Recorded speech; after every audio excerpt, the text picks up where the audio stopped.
ஸ்போர்ட்ஸில் பார்த்தீங்கன்னா ராம்குமார் ராமநாதன், இந்தியாவை சேர்ந்த ராம்குமார் ராமநாதன் வந்து ஏடிபி டென்னிஸ் போட்டியில் வந்து சிங்கப்பூரில் நடந்த டென்னிஸ் போட்டியில் சாம்பியன் பட்டத்தை வின் பண்ணியிருக்காரு. ஸோ இவர் வந்து யுஎஸ்ஏவை சேர்ந்த ரைமன் சர்மிண்டோ அப்படிங்கிறவர் எதிராக விளையாடி ஸோ இந்த சிங்கப்பூர் சாம்பியன் பட்டத்தை வின் பண்ணியிருக்காரு. ஸோ இது வந்து இவருடைய ஃபர்ஸ்ட் டைட்டில் இந்த செஷனில். ஸோ ராம்குமார் ராமநாதன் அப்படிங்கிறத ராம வச்சுக்கோங்க. So tennis title. அடுத்து நேஷனல் அஃபேர்ஸில் பார்த்தீங்கன்னா India signs loan agreement with world bank for Assam citizen centric service delivery project. So world பேங்க்கு வந்து இந்தியாவோட ஒரு லோன் அக்ரிமெண்ட் சைன் பண்ணியிருக்கு. அவங்க வந்து 39.2 மில்லியன் வந்து ப்ரொவைட் பண்ண போகிறாங்க Assam citizen centric service delivery ப்ராஜெக்ட்டுக்காக. இந்த ப்ராஜெக்டோட டோட்டல் காஸ்ட் பார்த்தீங்கன்னா 49 மில்லியன். ஸோ ரிமைனிங் இருக்கிற அமௌண்ட் வந்து அசாமோட ஸ்டேட் பட்ஜெட்லேருந்து கொடுக்க போகிறாங்க. So next one, Rajnath Singh inaugurates conference disaster management. Rajnath Singh யாருன்னு பார்த்தீங்கன்னா யூனியன் ஹோம் மினிஸ்டர், சரிங்களா, உள்துறை அமைச்சர். ஸோ இவர் வந்து நேஷனல் டிசாஸ்டர் மேனேஜ்மெண்ட் வந்து கான்ஃபரன்ஸ் அனௌன்ஸ் பண்ணியிருக்காரு. அதாவது பேரிடர் மேலாண்மைக்கான ஒரு கான்ஃபரன்ஸ் வந்து இனாகரேட் ஸ்டார்ட் பண்ணி வச்சிருக்காரு. ஸோ இது வந்து என்னன்னா capacity building of SDRF 2017. SDRF இது வந்து யாருக்கு எங்கே ஸ்டார்ட் பண்ணியிருக்காங்க அப்படி பார்த்தீங்கன்னா நியூ டெல்லியில் வந்து இந்த கான்ஃபரன்ஸ் வந்து ஸ்டார்ட் ஆயிருக்கு டிசாஸ்டர் மேனேஜ்மெண்ட்டுக்காக. ஸோ ஆர்கனைஸ் யார் பண்ணியிருக்காங்கன்னு பார்த்தீங்கன்னா நேஷனல் டிசாஸ்டர் ரெஸ்பான்ஸ் ஃபோர்ஸ் அப்படிங்கிறவங்க வந்து இந்த கான்ஃபரன்ஸ் வந்து ஆர்கனைஸ் பண்ணியிருக்காங்க. So next one, TRAI launches 3 mobile apps. Already நம்ம ப்ரீவியஸ் கரண்ட் அஃபேர்ஸில் வந்து பார்த்துருந்தோம். So TRAI launches mobile app அப்படின்னு சொல்லிட்டு மைகால் ஆப் அப்படின்னு சொல்லிட்டு. ஸோ ட்ராய் அப்படிங்கிறது telecom regulatory authority of India, தகவல் தொலைத்தொடர்பு ஒழுங்குமுறை ஆணையம். இது வந்து 3 ஆப் வந்து ரிலீஸ் பண்ணியிருக்காங்க. MyCall app, my speed app and do not disturb அப்படிங்கிற 3 ஆப் வந்து ரிலீஸ் பண்ணியிருக்காங்க. ஸோ இவங்க எதுக்கு இந்த 3 ஆப் ரிலீஸ் பண்ணியிருக்காங்க அப்படின்னு பார்த்தீங்கன்னா, ஸோ கால் குவாலிட்டி, அப்புறம் இன்டர்நெட் ஸ்பீடு, அப்புறம் தேவையில்லாமல் அட்வர்டைஸ்மெண்ட், ஸோ இதெல்லாம் வந்து அதிகமாக வந்து கஸ்டமர்ஸ்க்கு வந்து வரதுனால ஸோ இவங்க வந்து இந்த 3 ஆப் வந்து ரிலீஸ் பண்ணியிருக்காங்க. So to track the service provider, சரிங்களா. ஸோ அடுத்து CAG will audit goods and service tax network. So Jaitley என்ன சொல்லியிருக்காருன்னா, CAG வந்து அதாவது காம்ப்ட்ரோலர் அண்ட் ஆடிட்டர் ஜெனரல், சரிங்களா, அவங்க வந்து GST அனௌன்ஸ் பண்ணியிருக்காங்க இல்லையா, குட்ஸ் அண்ட் சர்வீஸ் டேக்ஸ், இந்த இதை வந்து ஆடிட் பண்ணுவாங்க அப்படின்னு சொல்லியிருக்காரு ஃபினான்ஸ் மினிஸ்டர், நிதி அமைச்சர், ஓகேங்களா. ஸோ காம்ப்ட்ரோலர் அண்ட் ஆடிட்டர் ஜெனரல் யார் அப்படின்னு பார்த்தீங்கன்னா ஸ்ரீ சசிகாந்த் சர்மா. ஸோ இவர் தான் வந்து CAG, சரிங்களா, chief of comptroller and auditor general. அடுத்து international affairs. Montenegro becomes NATO's 29th member. So 29வது உறுப்பினராக மாண்டெக்ரோ நேட்டோவில் ஜாயின் பண்ணியிருக்காங்க. நேட்டோ அப்படிங்கிறது என்னன்னு பார்த்தீங்கன்னா நார்த் அட்லாண்டிக் ட்ரீட்டி ஆர்கனைசேஷன், சரிங்களா. இவங்க வந்து இந்த அமைப்பு எங்கே இருக்குது அப்படின்னு பார்த்தீங்கன்னா பெல்ஜியத்தில் இருக்கக்கூடிய பிரசல்ஸில் வந்து இருக்குது, சரிங்களா. பெல்ஜியம் நாட்டில் இருக்கக்கூடிய பிரசல்ஸில் வந்து ஹெட் குவார்ட்டர்ஸ், நார்த் அட்லாண்டிக் ட்ரீட்டியோட ஹெட் குவார்ட்டர்ஸ் எங்கே இருக்குது. ஸோ இந்த மாண்டெக்ரோ அப்படிங்கிற நாடு இந்த அமைப்பில் வந்து ஒரு உறுப்பினராக சேர்ந்திருக்கு, 29வது உறுப்பினர். ஸோ இந்த கண்ட்ரியோட மாண்டெக்ரோவோட நாட்டோட பிரதமர் யாருன்னு பார்த்தீங்கன்னா டஸ்கோ மார்கோவிச். ஸோ இவர் வந்து ஒரு முக்கியமான பிரதமர். ஸோ ரீசெண்டாக வந்து பார்த்துருப்பீங்க இந்த நேட்டோ மாநாட்டில் நடக்கும்போது. ஸோ இவர் தான் இந்த நேட்டோவோட பிரதமர், மாண்டெக்ரோவோட பிரதமர் டஸ்கோ மார்கோவிச். ஸோ ட்ரம்ப் வந்து அவரை முன்னாடி வரதுக்காக அந்த மாநாட்டுக்கு நடந்து வந்துட்டு இருக்கும்போது அவரை அந்த பிரதமரை தள்ளி விட்டு நான் அமெரிக்காவோட பிரதமர் அப்படிங்கிறத காட்டுறதுக்காக தன்னை முன்னிறுத்திக்கிறதுக்காக அவர் தள்ளி விட்டு முன்னாடி வந்து நின்றுருப்பாரு. ஸோ இந்த வீடியோ வந்து இந்த நியூஸ் வந்து ட்ரெண்டிங்காக இருந்தது அப்போ அந்த டைமில் ஒரு 2 வீக்ஸ்க்கு முன்னாடி, சரிங்களா.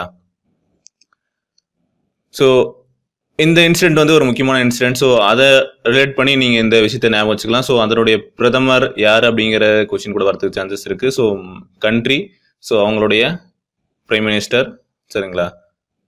ஸோ இந்த கண்ட்ரியோட கேபிட்டல் என்ன அப்படிங்கிறதையும் பார்த்து வச்சுக்கோங்க. So next one, Sher Bahadur Deuba takes over as prime minister of Nepal. So நேபாளோடைய புதிய பிரதமராக சர் பகதூர் தாபா வந்து அப்பாயின்ட் பண்ணியிருக்காங்க. ஸோ இவங்களுக்கு யார் வந்து, இவர் வந்து காங்கிரஸோட பிரசிடென்ட், நேபாளி காங்கிரஸோட பிரசிடெண்டாக இருந்தவர். ஸோ இப்போ வந்து பிரைம் மினிஸ்டர் 40வது பிரைம் மினிஸ்டராக வந்து அப்பாயின்ட் பண்ணியிருக்காங்க. சரிங்களா, அவர் வந்து பதவி ஏற்றுக்கிட்டாரு. ஸோ பிரசிடென்ட் அவங்களுடைய அதிபர் பிந்தியா தேவி பந்தாரி வந்து அவங்களுக்கு பதவி பிரமாணம் செஞ்சு வச்சிருக்காங்க. ஸோ இதுவும் நான் வச்சுக்கோங்க. நேபாளோட பிரசிடென்ட் யாருன்னு பார்த்தீங்கன்னா பிந்தியா தேவி பந்தாரி. இப்போ இருக்கக்கூடிய பிஎம் யாருன்னு பார்த்தீங்கன்னா ஷேர் பகதூர் தூபா. ப்ரீவியஸ் யார் இருந்தாங்க அப்படின்னு பார்த்தீங்கன்னா முன்னாள் பிரதமர் யாருன்னு பார்த்தீங்கன்னா புஷ்பா கமல் தகல்.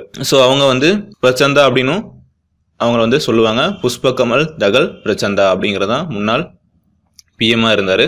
ஸோ இப்போ வந்து ஷேர் பகதூர் தூபா.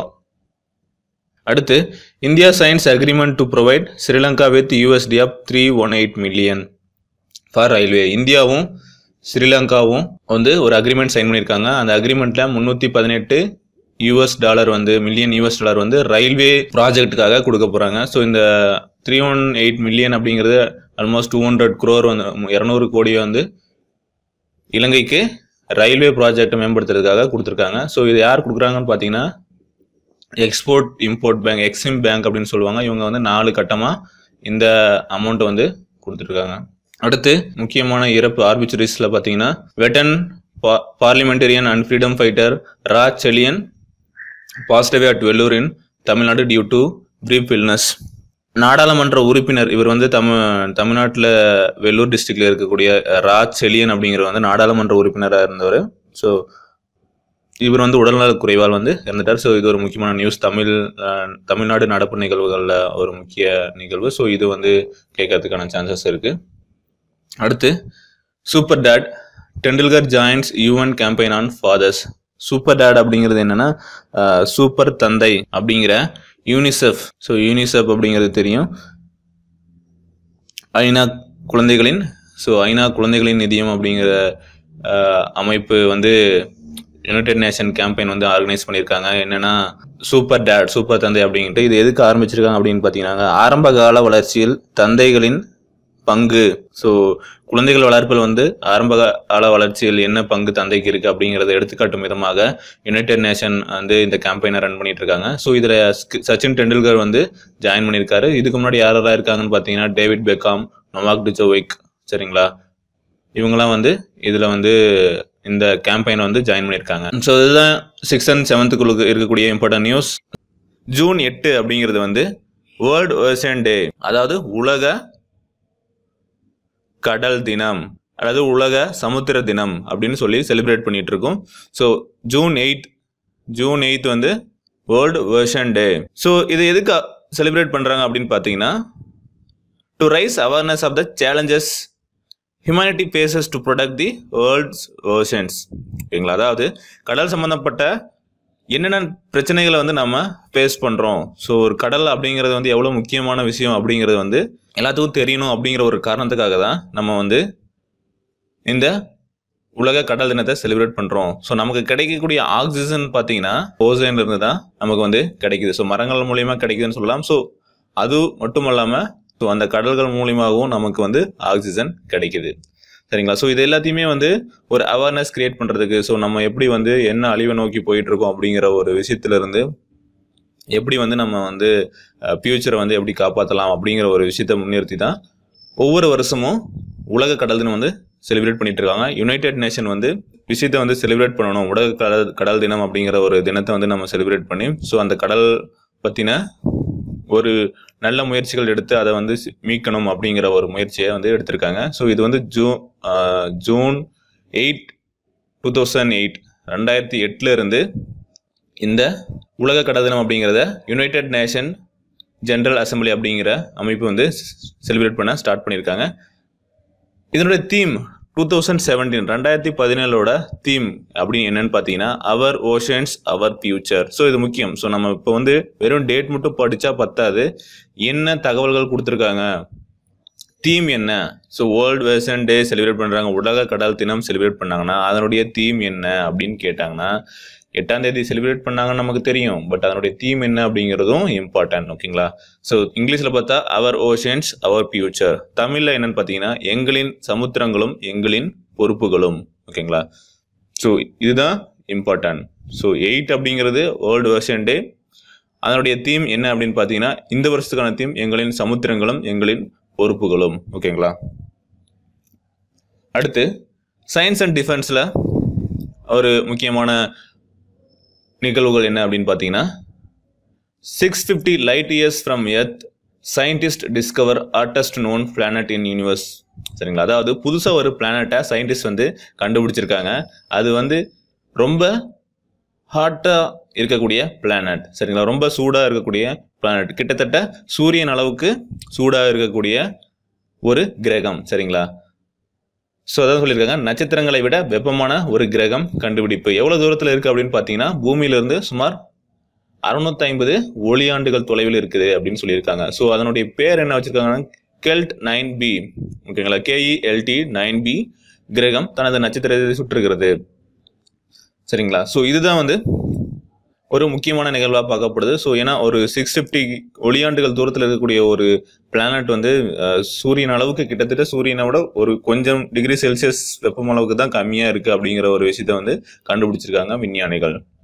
அடுத்து, North Korea launches multiple ground to ship missiles. So கடந்த ஒரு 4-5 வாரத்தில் பார்த்தீங்கன்னா இவங்களும் வாரத்துக்கு ஒன்று மிசைல் டெஸ்ட் பண்ணுற மாதிரி 4 மிசைல் டெஸ்ட் பண்ணியிருக்காங்க. சரிங்களா, வாரத்துக்கு ஒன்று அப்படிங்கிற விதத்தில் 4 மிசைல் டெஸ்ட் பண்ணியிருக்காங்க. ஏன்னா நார்த் கொரியா வந்து அந்த ரேஞ்சில் வந்து மிசைல் டெஸ்ட்டில் வந்து ரொம்ப தீவிரமாக இப்போ வந்து டெஸ்ட் பண்ணியிருக்காங்க. ஸோ இதுக்கு வந்து அமெரிக்காவும் சவுத் கொரியாவும் வந்து ரொம்பவே கண்டனங்கள்லாம் தெரிவிச்சிருக்காங்க. ஸோ இந்த நியூஸ் வந்து ரொம்பவே பிரச்சனையாக வந்து ஓடிட்டுருக்கு. ஸோ இப்போ இவங்க லான்ச் பண்ணியிருக்க மிசைல் என்ன மாதிரியான டெஸ்ட் பண்ணியிருக்காங்க அப்படின்னு பார்த்தீங்கன்னா, தரையிலிருந்து புறப்பட்டு சென்று எதிரியின் கப்பலை குறிவைத்து தாக்கும் அப்படிங்கிற ஒரு டெக்னாலஜி இருக்கக்கூடிய ஒரு மிசைலை வந்து டெஸ்ட் பண்ணியிருக்காங்க. அதாவது கிரவுண்ட் டு ஷிப் மிசைல்ஸ். அதாவது இப்போ பார்த்தீங்கன்னா தெரியும், கிரவுண்டில் இருக்கக்கூடிய ஒரு 4 மிசைல் வந்து அவங்க லான்ச் பண்ணிட்டு இருக்காங்க. ஸோ இது வந்து எப்படின்னா கடலில் இருக்கக்கூடிய கப்பல்களை வந்து குறிவைத்து தாக்கி அழிக்கக்கூடியதாக இருக்கக்கூடிய மிசைல்ஸ். சரிங்களா, இது வந்து ஒரு 200 கிலோமீட்டர் ரேஞ்சில் இருக்கக்கூடிய இலக்கை வந்து தாக்கி அளிக்கக்கூடியதாக இருக்குதும் அப்படிங்கிறதும் சொல்லப்படுறாங்க. சரிங்களா, ஸோ அடுத்து, நாசா பயிற்சிக்கு இந்திய வம்சாவளி இளைஞர் தேர்வு. ஸோ இது ஒரு முக்கியமான கேள்வி வரக்கூடிய சான்சஸ் இருக்கு. நாசாவில் வந்து ஒரு இந்திய வம்சாவளியை சேர்ந்த ஒருத்தர் வந்து ஒரு அஸ்ட்ரோனட்டா வந்து ஒரு பயிற்சி நடத்துறாங்க இல்லையா, அங்கே நடக்கக்கூடிய பயிற்சி வகுப்பில் பங்கு பெறத்துக்கு தகுதி பெற்றிருக்காரு அப்படிங்கிறது வந்து ஒரு முக்கியமான நிகழ்வு. ஸோ அவருடைய பேர் என்ன அப்படின்னு பார்த்தீங்கன்னா ராஜா சாரி. சரிங்களா, ஸோ இவர் தான் அவர் வந்து இந்திய வம்சாவளியை சேர்ந்தவர். ஸோ இதில் எத்தனை பேர் போயிருக்காங்க அப்படின்னு பார்த்தீங்கன்னா, இந்த பயிற்சிக்கு நாசா வந்து ஒவ்வொரு வருஷமும் என்ன பண்ணுவாங்க அப்படின்னு பார்த்தீங்கன்னா ஒரு பயிற்சி வகுப்பு நடத்துவாங்க. இப்போ 2017ஆம் ஆண்டுக்கான பயிற்சி வகுப்புல வந்து, அதாவது இது வந்து 22வது முறையாக நடைபெறுது. இப்போ 2017 நடைபெறக்கூடியதுல 12 பேர் செலக்ட் ஆயிருக்காங்க. ஸோ அந்த 12 பேர் தான் இவங்க. இதுல 7 ஆண்கள் இருக்காங்க. சரிங்களா, அதே போல 5 பெண்கள் இருக்காங்க. சரிங்களா, ஸோ இது ஞாபகம் வச்சுக்கோங்க எத்தனை பேர் இருக்காங்க அப்படின்ட்டு. இந்த இமேஜ் பார்த்தீங்கன்னாவே தெரியும். ஸோ பாருங்க, ஸோ 7 ஆண்கள் 5 பெண்கள் இருக்காங்க. அதுல ஒருத்தர் வந்து இந்திய வம்சாவளியை சேர்ந்தவர், இவர் தான் ஒரு ராஜாச்சாரி. ஸோ அவருடைய இமேஜ் தான் இது. சரிங்களா, ஸோ இது ஒரு முக்கியமான நிகழ்வு. ஸோ யார் வந்து தேர்ந்தெடுக்கப்பட்டிருக்காருங்க அப்படின்னு ஒரு கேள்வி கேட்கலாம். ஸோ பயிற்சி வகுப்பு தேர்ந்தெடுக்கப்பட்ட இந்திய இளைஞரின் பெயர் என்ன அப்படின்னு கேட்டாங்கன்னா ராஜாச்சாரி ஞாபகம் வச்சுக்கணும். லெப்டினன்ட் கலோனல் ராஜா கிரிண்டர் சாரி. சரிங்களா, ஸோ நாசா அப்படின்னா என்ன? நாசா அப்படிங்கிறது national aeronautics and space administration. சரிங்களா, ஸோ இதுதான் நாசா விண்வெளி ஆய்வு மையம், national aeronautics and space administration. இதனுடைய ஹெட் குவார்ட்டர்ஸ் எங்க இருக்கு? சரிங்களா, ஹெட் குவார்ட்டர்ஸ் எங்க இருக்கு அப்படின்னு பார்த்தீங்கன்னா Washington DC, United states. So இதெல்லாம் வந்து ஒரு அடிஷனல் இன்ஃபர்மேஷன், இதுவும் தெரிஞ்சிருக்கணும் நீங்க. ஸோ கேட்கலாம் நாசாவோட ஹெட் குவார்ட்டர்ஸ் எங்க இருக்கு அப்படின்னு கேட்கலாம். நாசாவின் தலைமையகம் எங்க இருக்கு? Washington DC. சரிங்களா, ஸோ அடுத்து அவார்ட்ஸ், இம்பார்ட்டன்ட் அவார்ட்ஸ் அப்படின்னு பார்த்தீங்கன்னா Kalinga award, Kalinga literacy award. சரிங்களா, கலிங்கா இலக்கிய விருது. யார் கொடுத்துருக்காங்க அப்படின்னு பார்த்தீங்கன்னா Anand Neelakantan, Haraprasad Das and Pratima Satpathy have been announced as winners of Kalinga literacy awards. So எதுக்கு கொடுத்துருக்காங்க அப்படின்னு பார்த்தீங்கன்னா நீலகண்டன் அப்படிங்கிறவர் வந்து ரைட்டர். சரிங்களா, இதுக்கு வந்து கலிங்கா இன்டர்நேஷனல் லிட்ரஸி அவார்டு வந்து கொடுத்துருக்காங்க. அடுத்து ஹரபிரசாத் தாஸ் அப்படிங்கிற வந்து ஒடியா போயட்டு, அவருக்கு வந்து யூத் அவார்டு கொடுத்துருக்காங்க. கலிங்கா லிட்ரஸி யூத் அவார்டு அப்படின்னு கொடுத்துருக்காங்க. அடுத்து வந்து சத்பதி அப்படிங்கிறவங்களுக்கு வந்து அவங்க வந்து ஆத்தர். சரிங்களா, அவங்களுக்கு வந்து கலிங்கா கருப்பக்கி அவார்டு அப்படிங்கிற வந்து கொடுத்துருக்காங்க. ஸோ இது 3 பேரும் வச்சுக்கோங்க. ஸோ கலிங்கா இலக்கிய விருது இது வந்து அவார்ட்ஸில் இருக்கக்கூடிய முக்கியமான தகவல். அடுத்து நேஷனல் அஃபேர்ஸ் அப்படின்னு பார்த்தோம்னா health family and family welfare secretary சரிங்களா mister C.K. Mishra has inaugurated the Vatsalya Matri Amit Kosh, a national human milk bank and lactation counseling center at the Lady Hardinge Medical College in New Delhi. So இந்த இது பார்த்தீங்கன்னா தெரியும் என்ன அப்படின்னா என்ன news சொல்கிறாங்க அப்படின்னு பார்த்தீங்கன்னா லேடி ஹார்டிஞ்ச் மருத்துவக் கல்லூரியில் தேசிய தாய் பால் வங்கி தொடக்கம். ஸோ தேசிய தாய் பால் வங்கி அதுதான் அங்கே கொடுத்துருக்காங்க. நேஷனல் ஹியூமன் மில்க் பேங்க் அதாவது மனித பால் வங்கி அப்படின்னு சொல்லுவாங்க சரிங்களா. தேசிய தாய் பால் வங்கி. ஸோ அதுக்கு நேம் தான் பார்த்தீங்கன்னா இந்த நேம் வச்சுருக்காங்க. ஸோ இதை வந்து நோட் பண்ணிக்கோங்க. ஸோ இதை கொடுத்தும் கேட்கலாம் சரிங்களா.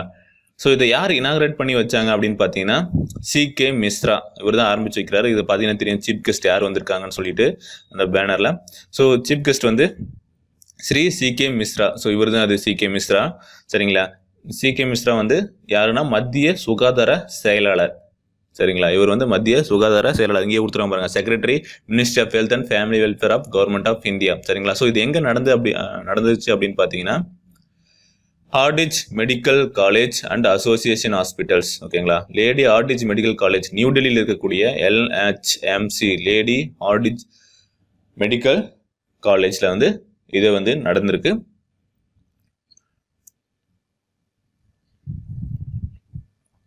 ஓகேங்களா. ஸோ இது வந்து ஒரு முக்கியமான நிகழ்வு. தேசிய தாய் பால் வங்கி நியூ டெல்லியில் வந்து ஸ்டார்ட் பண்ணியிருக்காங்க. அடுத்து தமிழகத்தில் உள்ள சிறிய நகரங்களுக்கு விமான சேவை. ஸோ இப்போ ரீசெண்டாக அந்த நியூஸ் படிச்சிருக்கலாம். தமிழ்நாடோட முதல்வர் வந்து எடப்பாடி பழனிசாமி அவர்கள் வந்து ஒரு ஒப்பந்தத்தில் வந்து சைன் பண்ணியிருப்பாரு. அது என்னன்னா தமிழக அரசுக்கும் சிவில் விமான போக்குவரத்து அமைச்சகத்திற்கும் இடையே புரிந்துணர்வு ஒப்பந்தம் சரிங்களா. அதாவது இந்த ஒப்பந்தத்தின் மூலமா என்னென்ன கிடைக்கும் அப்படின்னு பார்த்தீங்கன்னா முதல் கட்டமாக தமிழகத்துக்கு ஒசூர், சேலம், நெய்வேலி இந்த 3 இடத்துக்கும் ஏர்போர்ட் சரிங்களா. ஸோ ஏர்போர்ட் அமைக்கிறது தான் வந்து இந்த ஒப்பந்தம். ஸோ விமான சேவை வந்து நமக்கு கிடைக்கும். So regional connectivity scheme Udan ஸ்கீமில் வந்து இந்த அக்ரிமெண்ட் வந்து போட்டிருக்காங்க. அதாவது Tamil Nadu government signs MOU with aviation ministry of implementation of Udan scheme. So இது மூலயமா நமக்கு வந்து விமான போக்குவரத்து சேவை வந்து கிடைக்கும். தமிழக அரசுக்கும் சிவில் விமான போக்குவரத்து அமைச்சகத்திற்கும் இடையான ஒப்பந்தம் சரிங்களா. ஸோ என்ன ஒப்பந்தம் அப்படின்னு பார்த்தீங்கன்னா விமான சேவை தொடங்குவதற்கான ஒப்பந்தம் போட்டிருக்காங்க. அடுத்து second national health editors conference on yoga. So 2வது தேசிய உடல்நல தொகுப்பாளர் மாநாடு வந்து நடந்திருக்கு. எங்கே நடந்திருக்கு அப்படின்னு பார்த்தீங்கன்னா புதுதில்லியில் வந்து நடந்திருக்கு. டெல்லியில் இதுக்கான யோகா கான்ஃபரன்ஸ் வந்து நடந்திருக்கு. ஸோ இதில் யோகா நடவடிக்கைகளை ஊக்குவிப்பதற்காக நாடெங்கிலும் 100 யோகா மையங்கள் அமைக்க அரசு முடிவு செஞ்சிருக்காங்க. ஸோ ஒரு additional information. So second national health editor conference on yoga எங்கே நடந்துச்சு அப்படின்னு கேட்டிங்கன்னா புதுடெல்லி. ஸோ நியூ டெல்லியில் வந்து இந்த யோகா கான்ஃபரன்ஸ் வந்து நடந்திருக்கு ஓகேங்களா. அடுத்து ட்ரம்ப் நாமினேட்ஸ் கிறிஸ்டோபர் ரே ஆஸ் நியூ FBI டைரக்டர். அதாவது இங்க அமெரிக்க FBIயின் புதிய இயக்குனராக கிறிஸ்டோபர் ரே தேர்ந்தெடுக்கப்பட்டுள்ளார். அதான் நாமினேட் பண்ணியிருக்காரு. ட்ரம்ப் தெரியும் US president. So US president Donald Trump என்ன பண்ணியிருக்காருன்னா so nominated a former Justice Department official Christopher Wray as the new director of Federal Bureau of Investigation. FBI அப்படிங்கிறதுக்கு விரிவாக்கம் என்னன்னு பார்த்தீங்கன்னா Federal Bureau of Investigation சரிங்களா. அதுக்கு வந்து இயக்குனராக இவரை வந்து நாமினேட் பண்ணியிருக்காரு சரிங்களா. ஸோ இவருடைய பதவி அப்பாயின்மெண்ட் வந்து இன்னும் கன்ஃபார்ம் ஆகலை, நாமினேட் தான் பண்ணியிருக்காரு. ஸோ இந்த அப்பாயின்மெண்ட் வந்து கூடிய சீக்கிரமாக அவங்க US செனட்டர் இருக்கார் இல்லையா, ஸோ செனட்டர் வந்து அப்ரூவல் கொடுத்தா மட்டும்தான் இந்த அப்பாயின்மெண்ட் வந்து கன்ஃபார்ம் ஆகும். லாஸ்ட் மந்த் வந்து ட்ரம்ப் என்ன பண்ணியிருக்காரு அப்படின்னா இதுக்கு முன்னாடி இருக்கக்கூடிய FBI டைரக்டர் ஜேம்ஸ் கோமியை வந்து ரிமூவ் பண்ணிட்டாரு. ஸோ இப்போ வந்து கிறிஸ்டோபர் ரே வந்து ஜேம்ஸ் கோமியை வந்து ரீப்ளேஸ் பண்ண போறாரு. ஸோ இவருடைய அப்பாயின்மெண்ட் வந்து இன்னும் கன்ஃபார்ம் ஆகல, பட் இப்போதைக்கு நாமினேட் பண்ணியிருக்காரு. செனட்டர் வந்து கன்ஃபார்ம் பண்ணதையும் அப்பாயின்ட் பண்ணிடுவாங்க ஓகேங்களா. அடுத்து Bopanna Dabrowski clinch French Open mixed double titles.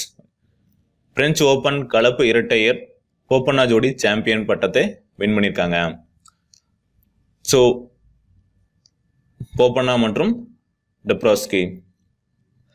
So இவங்க 2 பேரும் வந்து கலப்பு இரட்டையர் பிரிவில் இந்தியாவில் போப்பண்ணா கனடாவின் ஸோ எந்த 2 நாட்டு சேர்ந்து விளையாடினாங்க அப்படின்னு பார்த்துக்கோங்க. ஸோ இவர் வந்து இந்தியாவை சேர்ந்தவர் போப்பண்ணா, இவங்க வந்து கனடா நாட்டை சேர்ந்தவர்கள். ஸோ இவரோட சேர்ந்து விளையாடிய விளையாட்டு வீரர் யார் அப்படின்னு கேட்டாங்கன்னா கனடாவை சேர்ந்த கப்ரியலா டெப்ரோஸ்கி. ஓகேங்களா, இவங்க 2 பேரும் சேர்ந்து இரட்டையர் பிரிவில் சாம்பியன் பட்டம் வின் பண்ணியிருக்காங்க. ஸோ இது வந்து போப்பண்ணாவுக்கு வந்து இதுதான் வந்து ஃபர்ஸ்ட் கிராண்ட் ஸ்லாம் பட்டம். இதற்கு முன்னே யாரெல்லாம் வின் பண்ணியிருக்காங்க கிராண்ட் ஸ்லாம் அப்படின்னு பார்த்தீங்கன்னா லியாண்டர் பயஸ் வின் பண்ணியிருக்காரு, மகேஷ் பூபதி, சானியா மிர்சா, இவங்கெல்லாம் வந்து கிராண்ட் ஸ்லாம் பட்டம் வின் பண்ணியிருக்காங்க. பட் இதுதான் வந்து இவருக்கு ஃபர்ஸ்ட் வந்து grand slam, French grand slam. So எங்கே வின் பண்ணியிருக்காங்க அப்படிங்கிறதும் பார்த்துக்கோங்க. பிரெஞ்ச் ஓப்பன் மிக்ஸ்டு, சரிங்களா, பிரெஞ்ச் ஓப்பன் கலப்பு இரட்டையர் பிரிவு அப்படிங்கிறதும் ஒரு முக்கியமான கேள்வி. யார் கூட சேர்ந்து விளையாடினாங்க அப்படிங்கிற, எந்த நாட்டோட சேர்ந்தவங்க, கனடா அப்படின்னு கேட்கலாம். யார் கூட விளையாடினாங்க, கப்ரியலா டெப்ரோஸ்கி, அதுவும் முக்கியமானது. இது எத்தனையாவது கிராண்ட் ஸ்லாம் பட்டம் அப்படின்னு கேட்கலாம். போப்பண்ணாவுக்கு எத்தனாவது இப்போ கிராண்ட் ஸ்லாம் அப்படின்னு கேட்டிங்கன்னா முதலாவது, சரிங்களா. யாரோட ஆப்போசிட்ல, எந்த நாட்டோட பிளேயர் கூட ஆப்போசிட்ல வின் பண்ணி விளையாடிருக்காங்க அப்படின்னு பார்த்தீங்கன்னா கலப்பு இரட்டையர் இறுதிப் போட்டியில் ஜெர்மனியின் லேனா குரோனிஃபெல்ட், கொலம்பியாவின் ராபர்ட் பிரா அப்படிங்கிற 2 பேருக்கும் எதிராக விளையாடி இந்த பட்டத்தை வின் பண்ணியிருக்காங்க. ஸோ இதுதான் வந்து ஜூன் 8 மற்றும் 9 தேதிக்கான நடப்பு நிகழ்வுகள்.